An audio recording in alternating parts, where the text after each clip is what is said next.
Saudara, sidang etik kasus penyalahgunaan wewenang yang melibatkan AKBP Bintoro hari ini berlangsung di Polda Metro Jaya. Selain AKBP Bintoro, ada 4 polisi lain yang juga akan disidangkan. Dan saudara, kita akan dengarkan keterangan terbaru dari Komisioner Kompolnas Khairul Anam. Ya, di level apa angkanya berapa, ke siapa angkanya berapa, itu kalau dari segi yang ngasih ya, dari segi yang menerima di momen apa, angkanya berapa diurai satu-satu. Ya, karena ini prasangka itu adalah konstruksi besarnya, jadi peristiwa besarnya, terus di situ ada terduga prasangka yang saya lihat tadi AKBP B misalnya, ya tidak hanya ngomong soal AKBP B, tapi juga ngomong soal angka-angka yang lain. Pak, jadi penegasannya 5 orang ini tuh inisialnya siapa aja, Pak? Agendanya semoga ini bisa tercapai ya. Hari ini AKBP B, AKBP GG, AKP Z, AKPM, Ibda siapa ya? MD, ya, ND. Apakah di dalam persangkaan ada muncul nama-nama baru selain pada para pelanggar ini, Pak? Sebagai satu struktur cerita di luar konteks anggota kepolisian ada non anggota kepolisian dan peranannya sangat dominan gitu ya, sangat dominan dan dia menjadi satu struktur cerita yang sentrum di situ. Lah kalau ditanya lebih dalam lagi karena masuk ya ke WA saya bertanya apakah ini lebih dekat ke pemerasan ataukah ini lebih dekat ke penyuapan. Kalau kita lihat struktur cerita, tapi memang tetap harus diuji, ini lebih dekat dengan penyuapan. Sehingga memang peran non anggota kepolisian sangat signifikan. Dan ini nanti semoga dia datang gitu ya, untuk bisa diperiksa. Tapi yang pasti tadi diumumkan kurang lebih akan dipanggil 21 saksi yang akan diperiksa untuk satu tersangka AKBP B. Ya, semoga siapapun yang dipanggil akan datang. Kalau nggak datang, kemungkinan besar juga akan menggunakan apa yang sudah tertulis, gitu. Karena memang jangan sampai struktur cerita ini patah gara-gara nggak ada informasi apapun. Kalau nggak datang ya tertulis, gitu. Dan itu sudah dilakukan. Nilai yang bermacam-macam tadi, Bapak, nilai pemerasan yang bermacam-macam itu Bukan berapa pemerasan. sih kisarannya, Pak? Kalau ditanya lebih dekat kepada penyuapan. Berapa nilainya, Pak? Kalau secara total agak susah ya, karena kan itu terkait barang dijual angkanya jadi berapa, didistribusi ke siapa jadinya berapa dan sebagainya begitu, sehingga kami belum bisa ngurai. Mungkin nanti setelah itu diuji semua oleh saksi apakah dibantah ataukah tidak, oleh tersangka terduga itu juga dibantah ataukah tidak, nanti akan ketemu angka yang solid. Kalau sekarang jangan. Tapi dari pengakuan AKBP sendiri di sidang etik itu dia menerima berapa, Cak?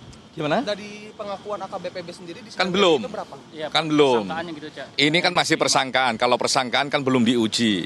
Ada baiknya kita menunggu pengujiannya. Tapi begini, penguraian soal uang tidak hanya soal jumlah, tapi uang itu dari mana dan kemana, itu yang penting. Yang kedua, sumber uang itu apakah dari barang ataukah uang dalam bentuk uang betulan, misalnya begitu. Yang ketiga, apakah itu diterima secara cash atau cash transfer, itu diuraikan dengan sangat baik. Menurut kami, dengan uraian model kayak begitu, ya kita bisa berharap banyak putusan ini membuat terangnya peristiwa. Karena diurai. Jadi, apakah uang, misalnya ngomong uang ini uang langsung ataukah uang ini dari barang, misalnya begitu. Apakah ini uang diterima secara langsung, cash, ataukah dari transfer, itu diurai semua tadi. Jadi kalau ditanya jumlahnya berapa agak detail, agak rumit. Dan ada baiknya memang kita tunggu nanti ketika sudah diuji. Itu yang paling penting karena menghormati orang juga melakukan pembelaan. Di dalam persangkaan itu ada berapa LP sebenarnya yang diduga ada penyuapan di situ? Ada 3 LP kah benar ada terkait dengan senjata api?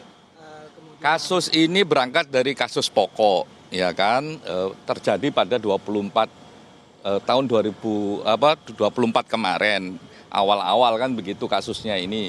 Awal ada LP-nya ya 2 LP, dan itulah yang berproses macam-macam sampai saat ini akhirnya memunculkanlah dinamika sampai sidang etik itu 2 LP sejak di awal. Itu yang diceritakan cukup detail tadi. Gitu. Nah, menurut saya kita dukung tren kerja yang yang detail, yang bisa mengurai detail, ya kita apresiasi ini. Karena tantangan paling penting adalah bagaimana kita membuat sebuah peristiwa itu transparan dan akuntabel. Dan transparansi dan akuntabel itu ya kita bisa cek apakah urean-ureannya itu detail ataukah tidak. Saya kira dengan hampir 2 jam, tadi jam 10 kurang sampai jam 12 kurang itu diurai, dibaca detail. Ya, kalau dari segi orang, siapa ketemu siapa menerima apa. Dari segi barang kemana, ya jadi apa. Dari segi uang dari mana, kemana, bentuknya uang ataukah barang dulu, terus diterimanya transfer ataukah cash. Tempat pertemuannya di mana, struktur ceritanya di mana lah. Menurut saya dengan cukup detail kayak begitu, ya kami berharap besar, kita semua bisa berharap besar, dan ini kami apresiasi kerja-kerja dari Propam ya. Terkait ini yang non anggota dan siapa aja, Pak? Terkait dengan 21 saksi itu siapa aja, Pak? Nanti kita lihat semua yang masuk dalam struktur cerita ini ya akan dihadirkan oleh, kalau di sana itu kan ada pendamping, terus ada semacam penuntut lah, ini akan dihadirkan oleh penuntutnya. Lah oleh pendampingnya, oleh AKBP-B, ya kita tidak tahu berapa orang. Tapi yang pasti oleh penuntutnya itu dia tadi dideklar bahwa akan 21 orang akan dihadirkan. Gitu. Dan sudah dilayangkan prosedurnya. Ya, Cak, yang tadi yang non anggota yang terlibat itu kan katanya kan dominan sebagai struktur cerita dalam sebuah kasus suap ini ya. Cak. Nah, itu non anggota itu bisa dibilang itu dia perantara nggak sih antara anggota dan statusnya yang non anggota ini adalah status profesi. Dan kami menyayangkan profesi ini. Dia bukan orang tanpa status profesi. Gitu. Ini mantan pengacara ya? Inisialnya ETH. Mantan pengacara yang saat ini sedang dilaporkan juga di Polda Metro. Teman-teman lebih tahu dari saya.